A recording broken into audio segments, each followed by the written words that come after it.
Welcome to The Recovery Show with Dr. Joe and Angelina. For the next 2 hours, we'll be discussing addiction, recovery, and human connection. I'm a double board certified addiction physician practicing here in Newport Beach and Costa Mesa. I'm joined by Angelina, an associate clinical social worker who also works in the field of addiction and mental health treatment. Tonight, we hope to inform you, connect you to the people who can help you, to help you take on life a little bit better prepared than when you started.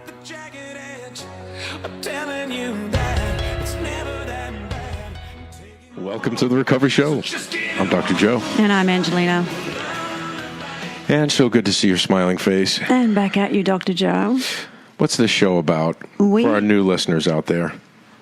Recovery. It's a recovery show. It is. Education. Oh, no, that's going to get people to turn off right away. Not necessarily. It's about raising awareness and trying to educate people about addiction and the stigma associated with addiction. And I think, letting people know out there that they're not alone. That's number one. I agree with you. Mm-hmm. It's offering a hand of hope and a message of redemption, that there's light on the other side of people that are out there that are struggling. Tonight we've got a story about the man that started it all and a documentary based on him.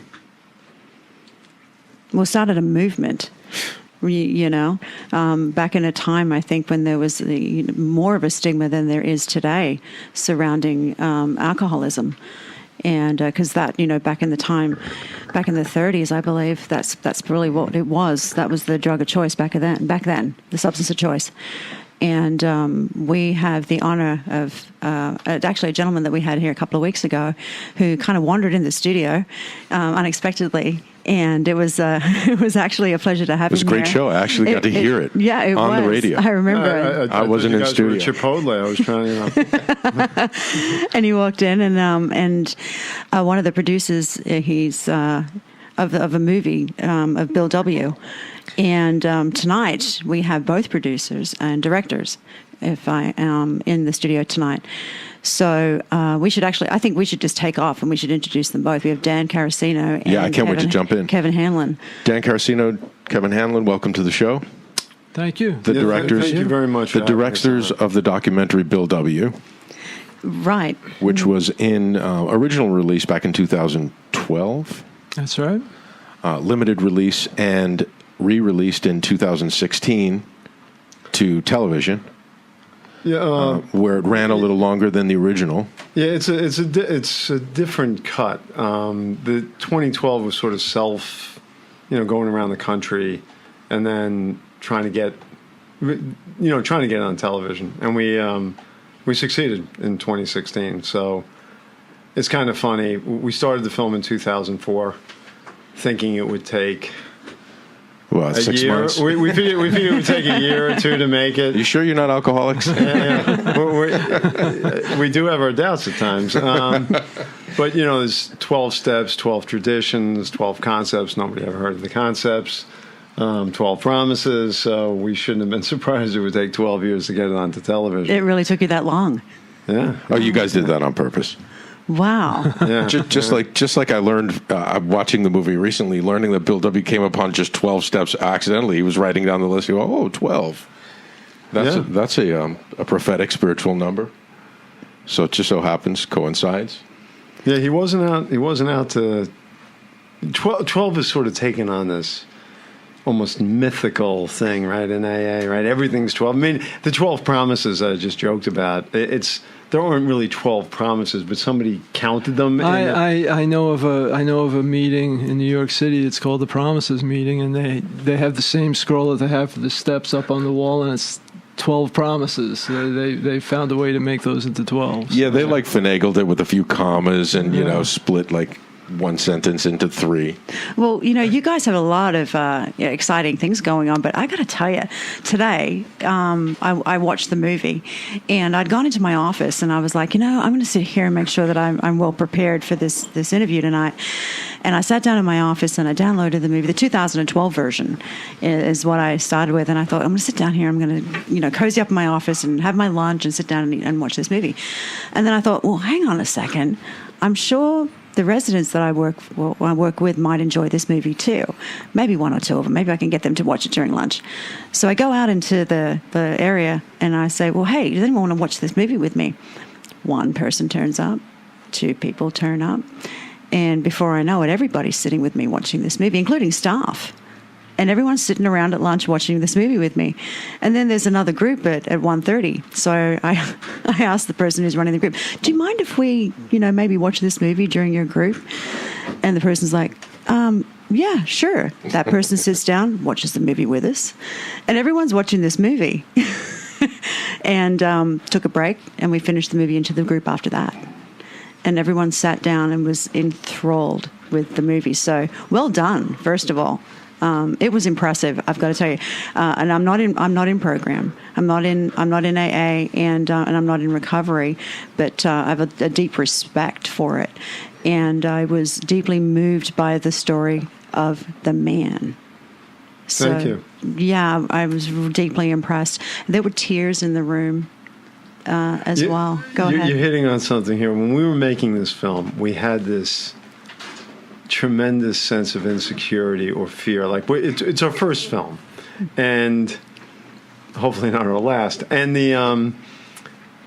we were fearful that the film would have no emotion. Yeah. Wow. So we then then we started testing audiences, and we would do Q&As when we played in different cities, and invariably somebody would come up to us crying at the end of the film, and we realized that a lot of that emotion was just their reaction to, a lot of it was gratitude, I think, for who Bill W. was and what he had done, but some of it too was things in the film that just touched a chord for them. There's that scene with that one woman we interviewed, Candace, that I watched that. When you make a film, it's literally impossible to watch the final cut. You can't, you just can't. Why do is it. that?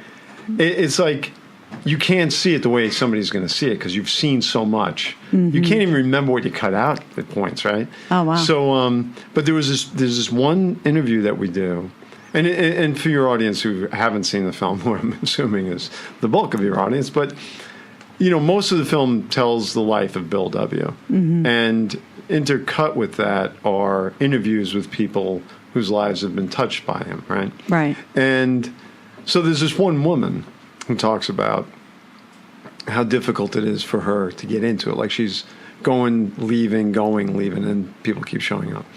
And it's the most emotional part of the film for me. Every time I watch it, and I swear I watched her 100 times, it would get to me every time.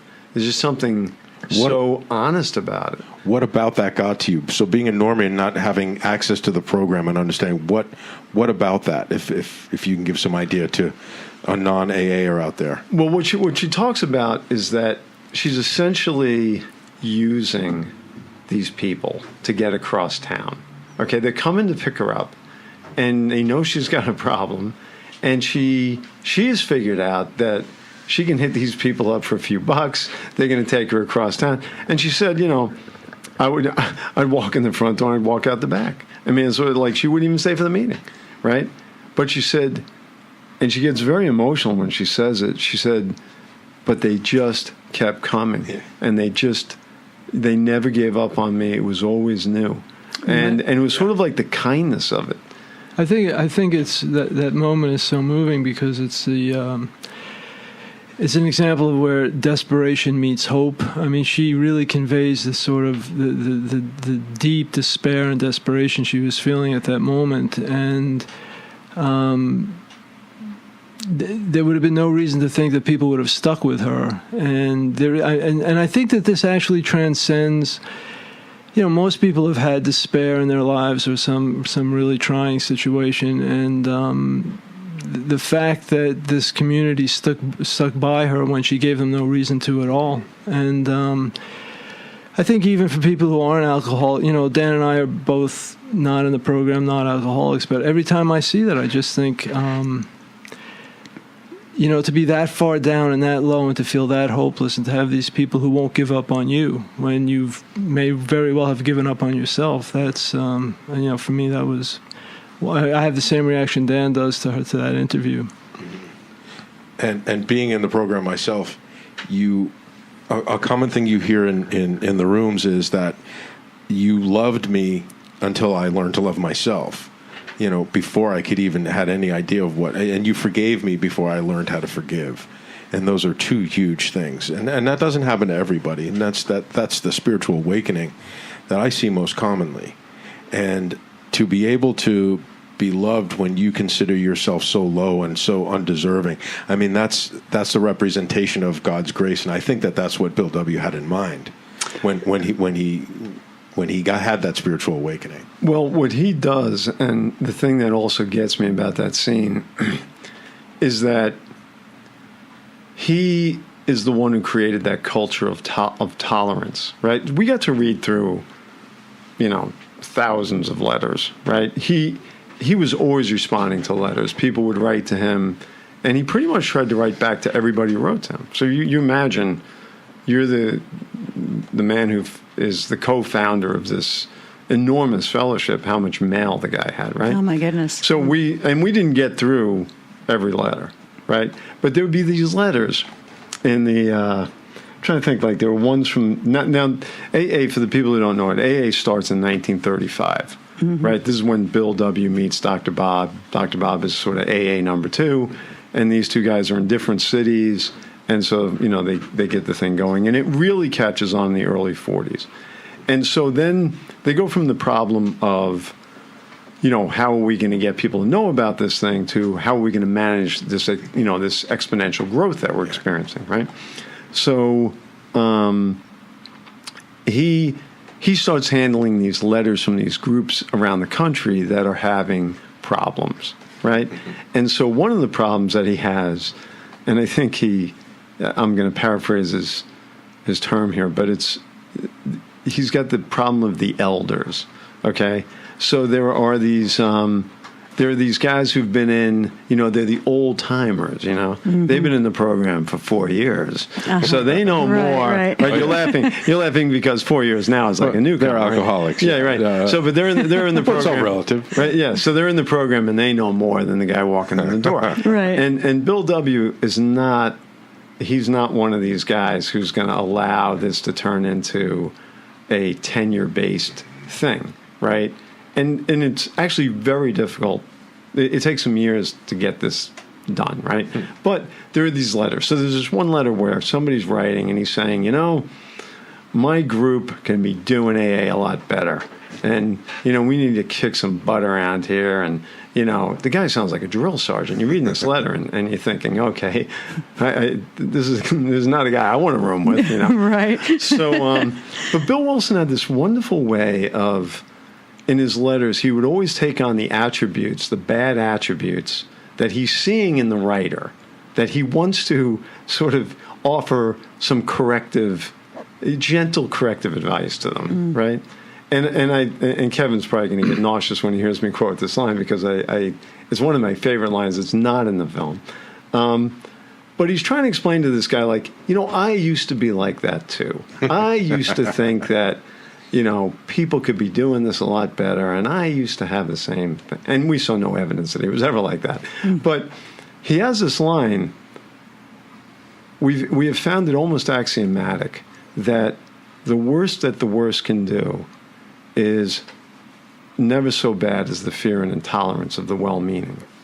And oh, that's powerful. Isn't that something? I mean, it's just, and it really is captured in that whole culture that's caught in that moment with that woman, where there is this culture of tolerance, where one of the things that we didn't get into in the 2012.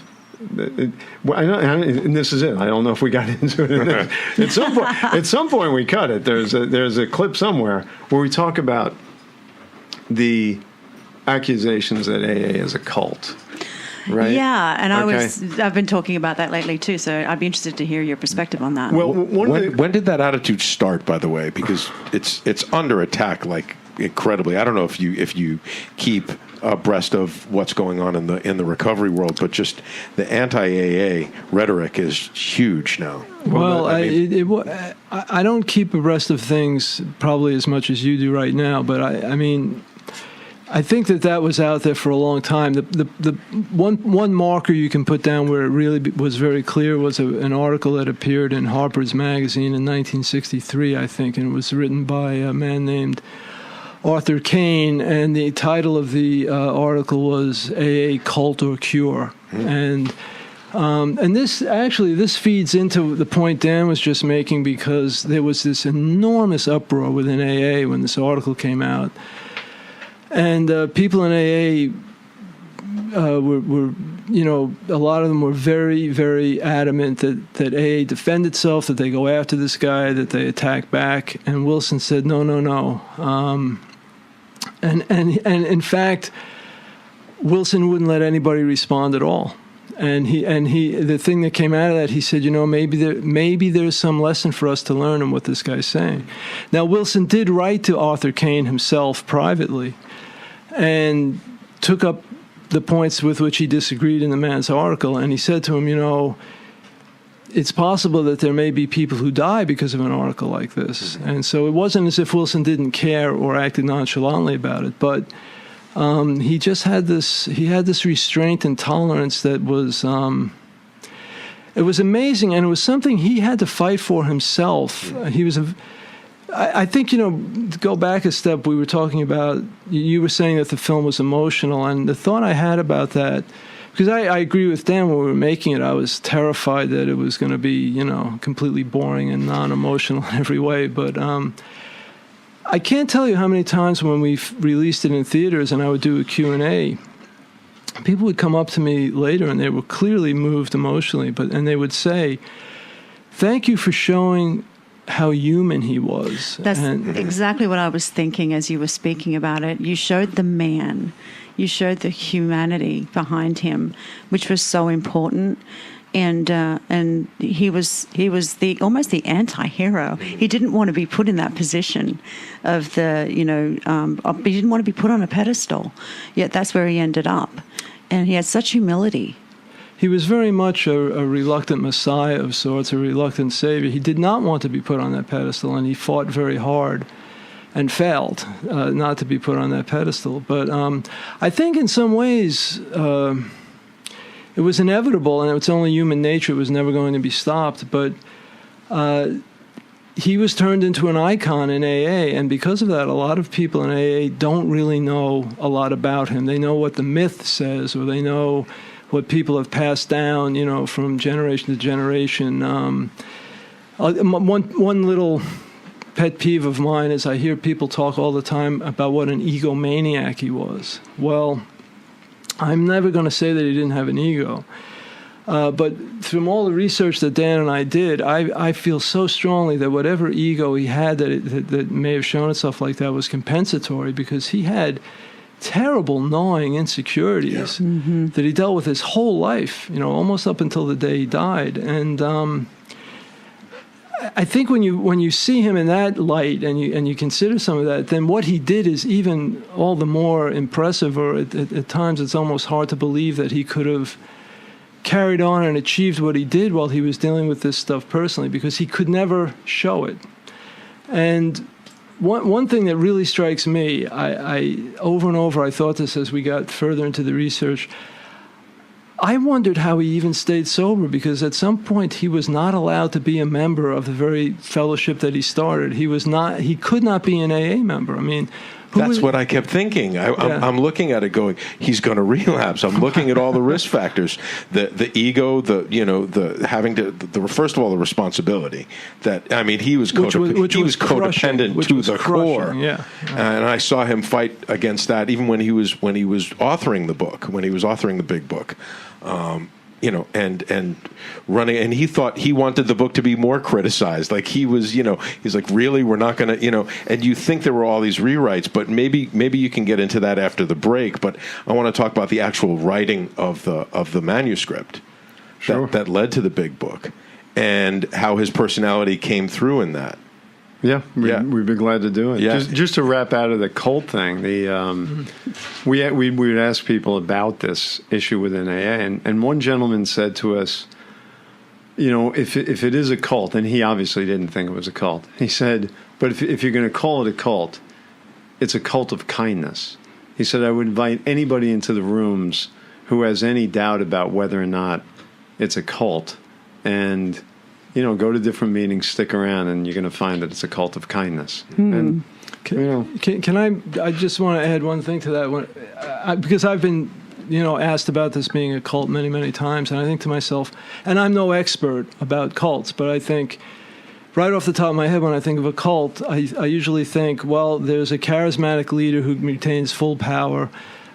People are shunned if they try and leave. Usually there's money involved. And on every characteristic of a cult that I can think of, AA is almost the anti-cult. There's no power base in AA. People rotate service positions, and that's about it. Mm-hmm. If you have the $2 to throw in the basket, you do it. And if you don't, you're told that you're more important than the money, and please come back. And you can leave and come back anytime you want. I mean, it doesn't have any of those attributes of a cult to me. Yeah, very well said. Thank you for sharing that. We were talking about AA as a cult, and kind of, Kevin, I love how you ended the last segment with AA being an anti-cult. And, within AA, there are traditions that were set up.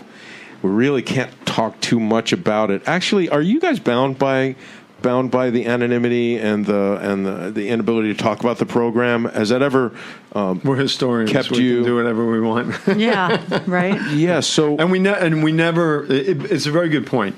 We never ever try to claim that we're speaking for AA. We're talking about, and we should have said that at the beginning. We're not spokespeople for AA. We started the film because we're friends from since high school, right? And we always wanted to make a film together. And Kevin happened to be reading a book about the history of AA. And when he said to me, hey, I called him to say, look, we're in a position to make a film. Let's make a film. And he was reading this book. And he said, well, why don't we do it on AA and Bill W.? And I couldn't believe nobody had ever done it before, But we started off having no idea if we were going to like the guy. That's honest. Yeah. And it's funny, when I read a little bit about him, and when Kevin told me the story, I was absolutely captivated by the story. It's a fantastic story. And, and then I liked him. Mm-hmm. And if it doesn't sound corny, by the end of the thing, I love the guy. I just think he's such a wonderful man. It's unbelievable what he went through and what he did. But I think what you guys both bring that's unique to the story as well is that it's unbiased. I think in my opinion, if you both were in program, you might come from a more biased perspective. Well, actually, that's a great point. And several people in AA who saw the film, whose opinion I really respect, said the very same thing. They said that, they maybe semi-grudgingly tipped their hat and said, if we had gone to make a film like this, we wouldn't have been able to stop ourselves from some form of idolatry or whatever, because, this is the man that we think saved our lives. But right. You guys had just enough distance and could take a look at it with more objectivity. And and I do think that's true, because I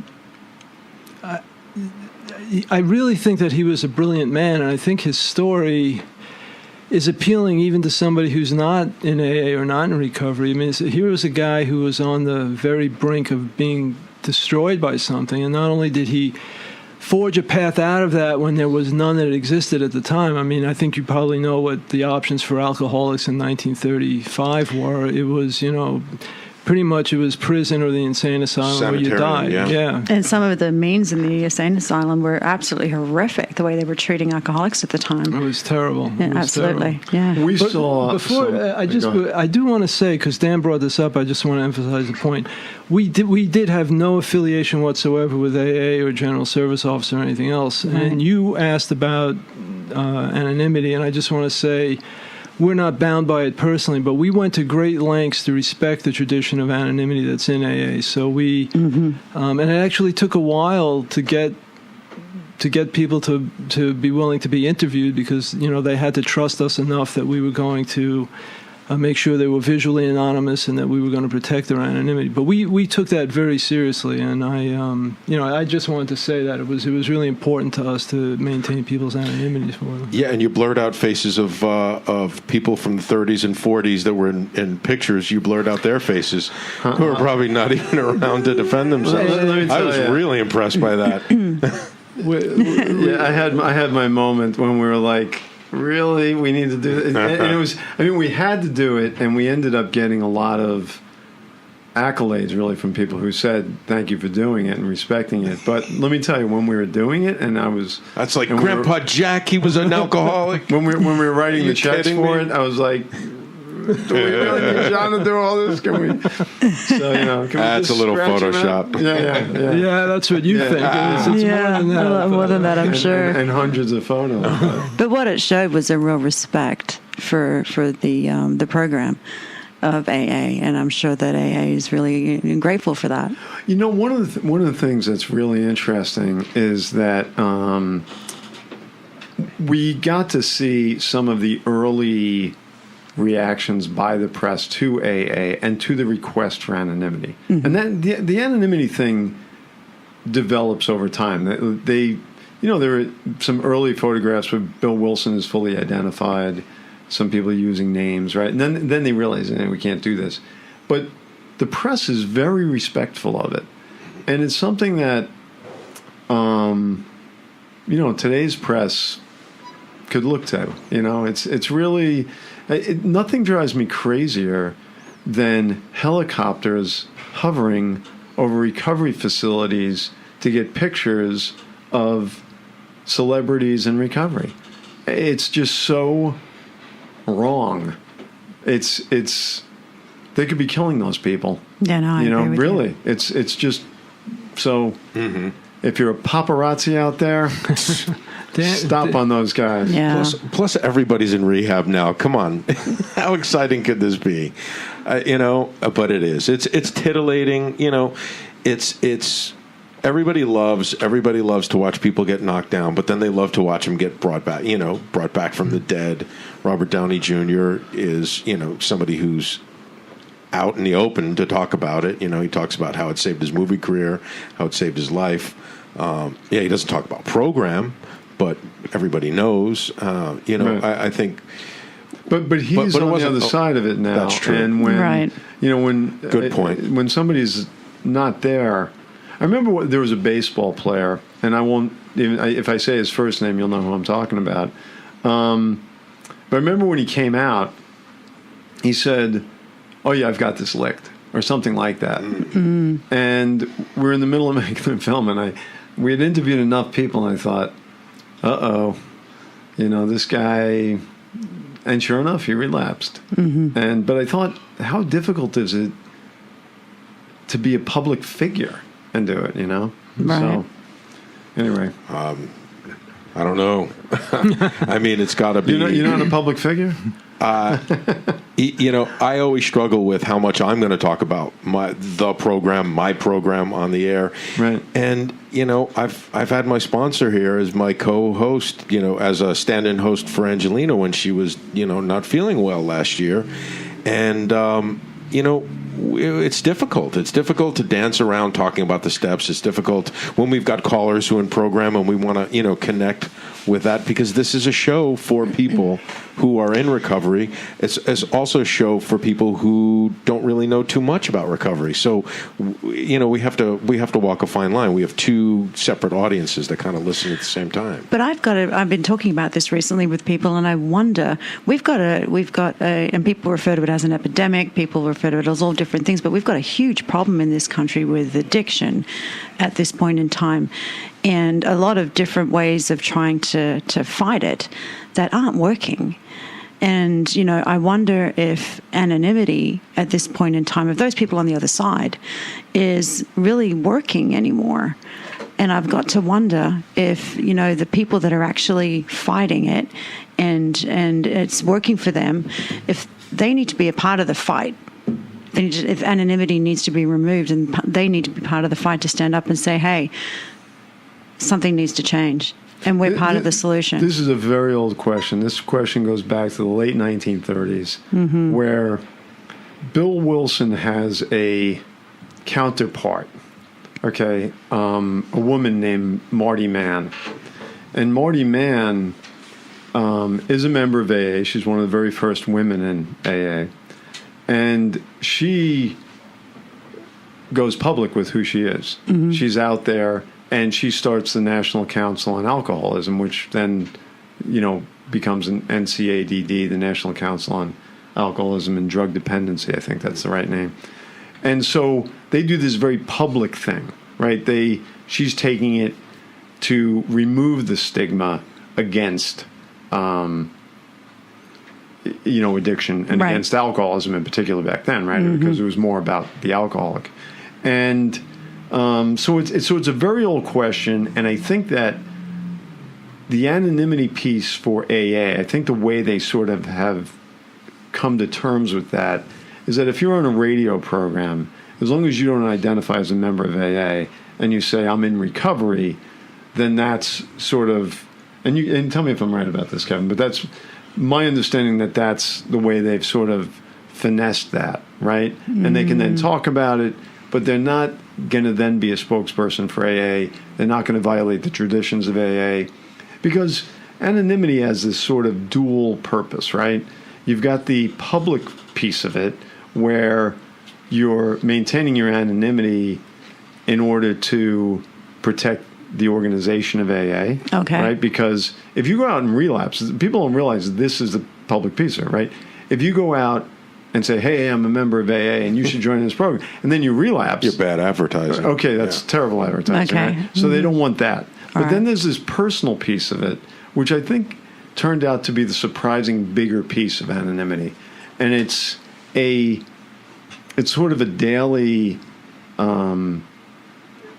exercise or daily display of humility. It's a way to humility where you're not requiring credit for what you did. You're not looking for credit for what you did. And it has this very deep spiritual piece to it. Actually, we were able in the second in the cut that's on PBS now.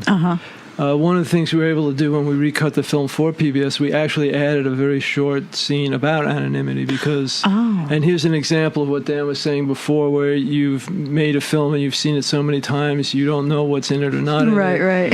I forgot that it wasn't in the one you watched. No, it wasn't.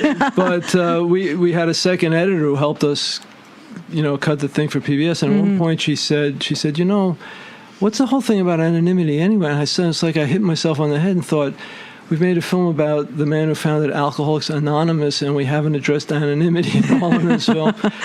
But there's one of my favorite people that we interviewed, Shep, talks about that exactly. He speaks directly about anonymity, and he says, I almost don't want to try and do it from memory because it's much better exactly the way he says it, but it's a protection within and without, I think he says. And he says that it's a guarantee that if he practices anonymity, it's a guarantee he's going to be carrying the program and the message the way it was meant to be and not some part of his ego or something like that. But I found it very moving the way he talked about that and about just as Dan said, that anonymity is a bit of a double-edged sword. It protects the organization in a way, but it also is meant to protect people individually. So it almost sounds like, if I'm understanding it, is that it protects the place where they can go also to be transparent and to be safe, and then that if they do want to share the fact that they're in recovery, when they want to help people on a broader level, if that's something they want to do, they can, but they don't necessarily need to share that part of where they actually go and how they do it. That's separate. I want to learn more about Bill W. more because you both got to see so much footage and read so many, parts of manuscripts and letters that you were talking about. We didn't get to see too much footage. Oh, you didn't? No, the footage. When we started making the film, we knew that it was an anonymous society, and we heard this. I still don't know if it's a true story. we heard a story that a major documentary filmmaker, of a Ken Burns stature, had approached AA and had met with AA to make a documentary about it, and that they held the meeting. At the end of the meeting, he said, "Great, let me see the photographs that you had." They said, "Sure, we'll show you the photographs, but you can't use any of them." And he had the good sense to walk away. So we started the film knowing that we were told, don't approach AA, at least for a few years until they know that you're serious, and they're never going to allow you to use any of their photographs. So we were into this thing about 2 years, and we're making a film about a man, and we have virtually no photographs of him.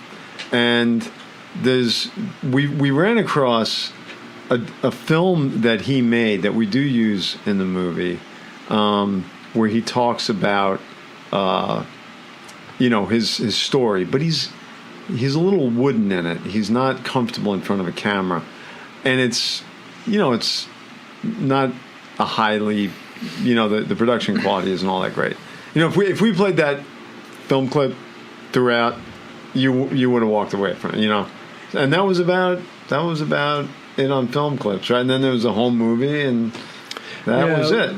Well, the one thing we knew that we had going for us that was really, really strong was the incredibly rich archive of audio materials that were available. And so Bill Wilson, and he fought this also. He wasn't in favor of this in the beginning. How early on this old-timer thing got involved. There's a wonderful recording of him talking in Fort Worth in 1954.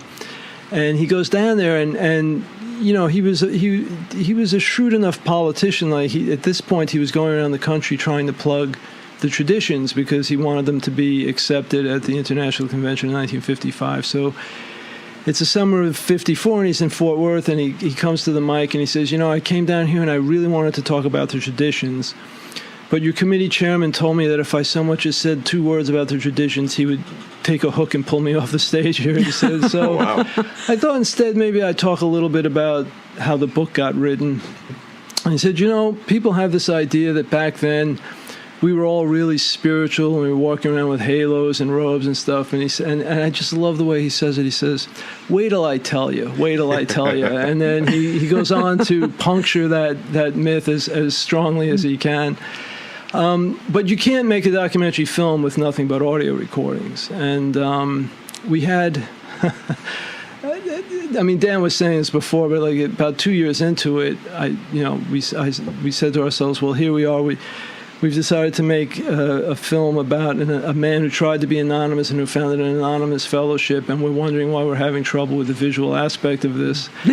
And then we had, actually, someone I know who's in AA said to us at this point, or maybe a little earlier, he said, if something's meant to be done, the doors will open up in front of you. And if it's not meant to be done, you won't be able to pry them open with a crowbar. Yep. That's true. And at that point... I was a skeptic at that point. Yeah, but the story I'm about to tell you changed Dan from a skeptic to a believer, and just at that moment. He came to believe. Look at that. All right. We found out that there was an auction going on eBay of some black and white negatives of Bill Wilson. So we went on and we looked into it, and there were 13. 13. Not 12. There was a baker's dozen of these, and so we bid on them, and I think it was funny. He was in California, I live in New York. We're on the phone. We'd never been on eBay before. We'd never been on eBay. Oh, goodness. This is going back a ways. Yeah, we know nothing about. Did we get it? Yeah. We know nothing about auction sniper type of stuff. Where people are, you think you've won it because there's 12 seconds ago, and then 2 seconds ago, you've been outbid. You're like, oh my you goodness. can't do anything, right? So anyway, long story short, we get however many we get, 5, 6, whatever we get, and Dan immediately gets on the phone or email, whatever it is, and he gets in touch with the seller. And he says to the seller, we're the guys that just bought these 6. Do you have any more? And the guy comes back with, well, how serious are you? Oh, And jeez. Dan comes back and says, I'm damn serious.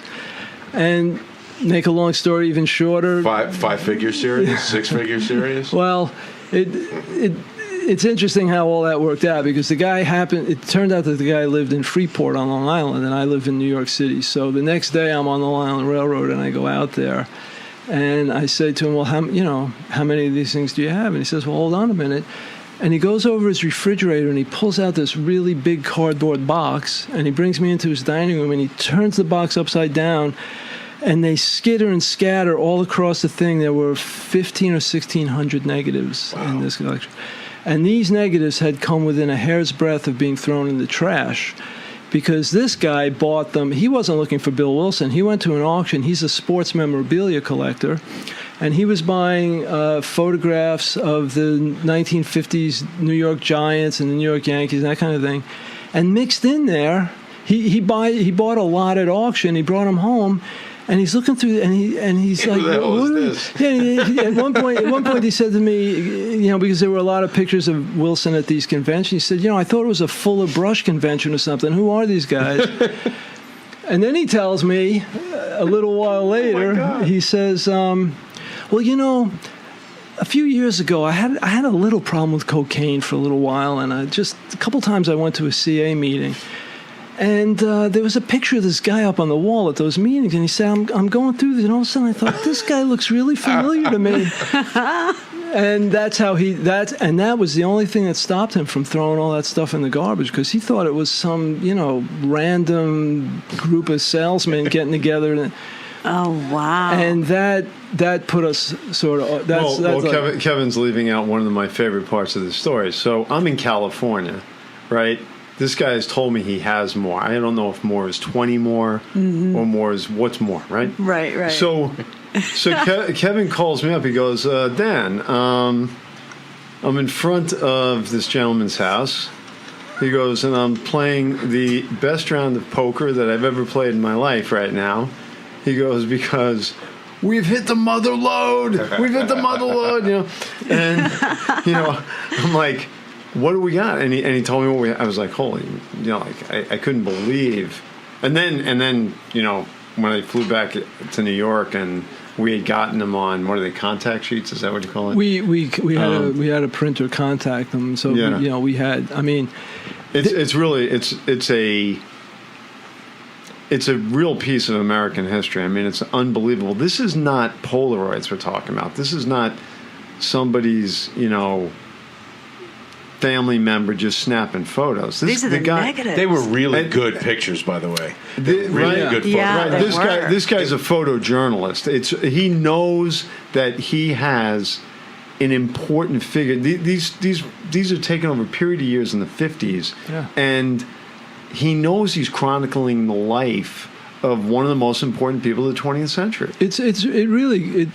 As a whole, they constitute this sort of amazing photo essay in my mind, because he captures Wilson both in the milieu of AA at these big conferences, and he's got a suit and his tie on, and he's Mr. AA. He's the head of, he's the icon there, and he's dealing with all that. But then this guy also would spend quiet time alone with Wilson and his wife at the house, and there was some formal photographs and portraits. But my favorite stuff is where he tried as best he could to capture Wilson, a little bit off guard or in much less formal circumstances. And so in a sense, cumulatively, these photographs add up to a portrait or a picture of him in the way that only an image or a photograph can. So if you want to watch it between now and then, before the Emmy is awarded, how can they watch the movie? The PBS version, we have it's going to be broadcast on the different PBS stations over the next couple of years. It premiered in September. So we're sort of giving them dibs for the, for the 2-year run to play it on PBS stations. But we do have a DVD available of it. And then the earlier version of it's available on Amazon and iTunes yeah. and Vudu and I think YouTube. But so you can. But again, I would encourage people to watch the PBS version. Yeah, I mean, but you saw the other. I mean, I think it still holds up. I think the other film's still good, but it's I totally get the director's cut thing. I get why. Well, I feel it's a very different film. I'm going to watch it too. So I think it's a very different film too, and I was, it's rare in life you get a second bite at the apple like that, but it just was really. I was very happy to have a chance to go back over it and to make this, and it's 15 minutes longer. And it's, as Dan mentioned, there is an additional scene about Al-Anon, but there are a bunch of other things in it that I think really add a lot. There's a whole scene about Bill Wilson's tolerance that we were talking about earlier. There's a little bit more about Father Dowling that gives a better sense of what that was all about. There's just little things along the way there that I think make it much stronger. But if you go to BillW.com, you can find out what your options are for getting access to the film. There's a little story that early in his life he's courting the woman who becomes his wife, Lois. Uh-huh. And her maiden name was Burnham. It's Lois Burnham, and she's from Brooklyn. He views himself as this country bumpkin, right? So in the earlier version, it's sort of we're very insecure about the time, so we're trying to compress the time, right? So we didn't let him tell, or we didn't let a really great guy who we interviewed tell the story of his insecurity, right? And so we just sort of get it into a nutshell. He felt insecure about being a country boy, but he was going to do right by Lois, and you're on to the next scene, right? Right. Typical narration.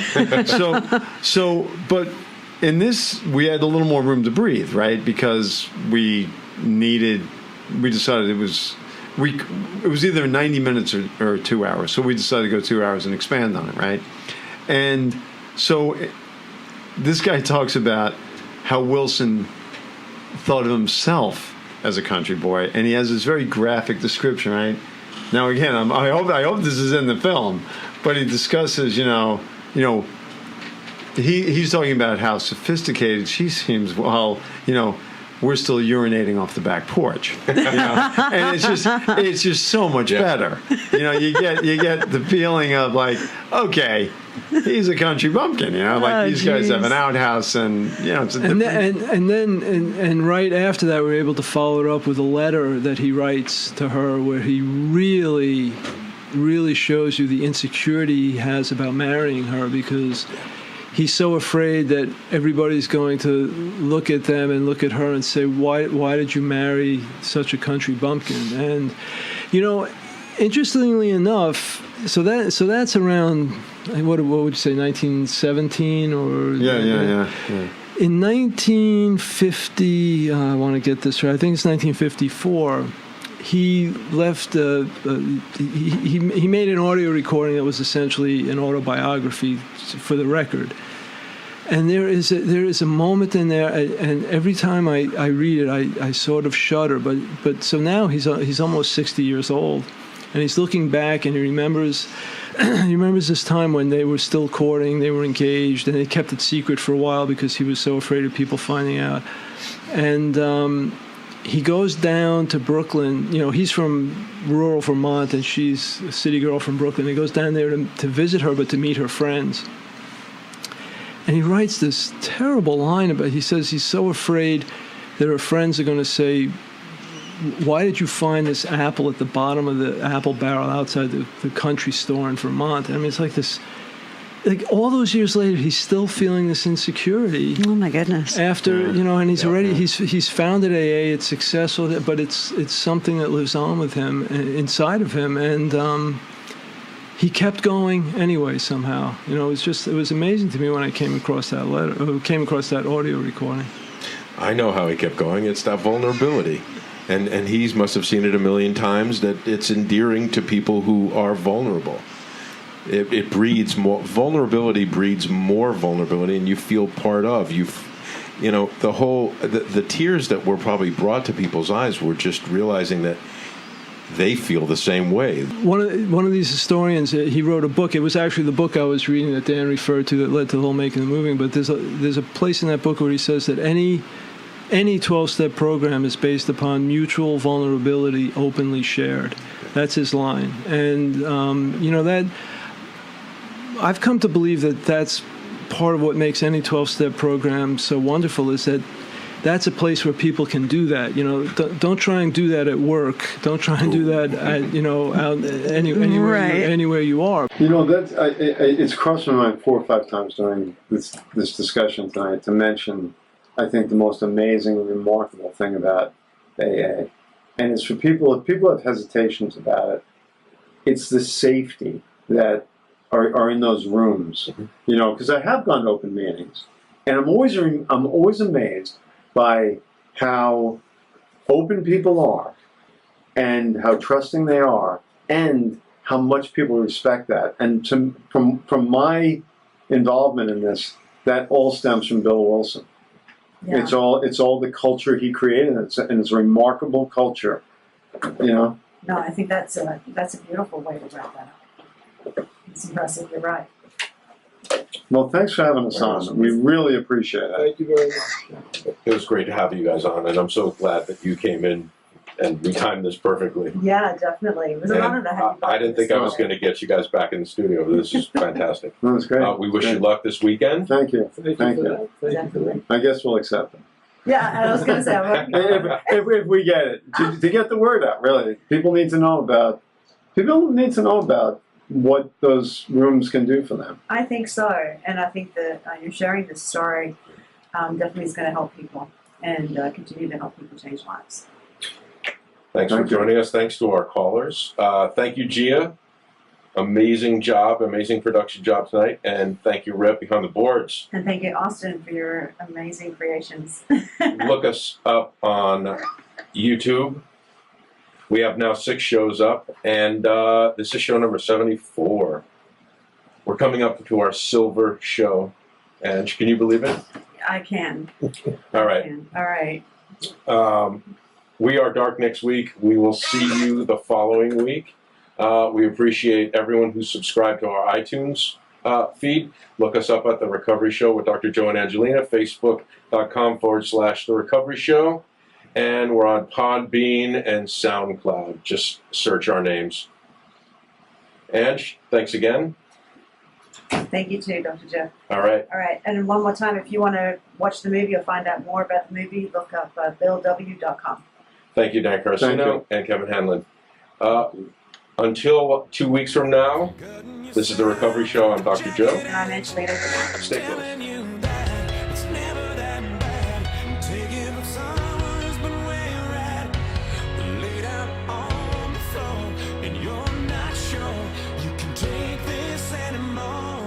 So just give it one more try.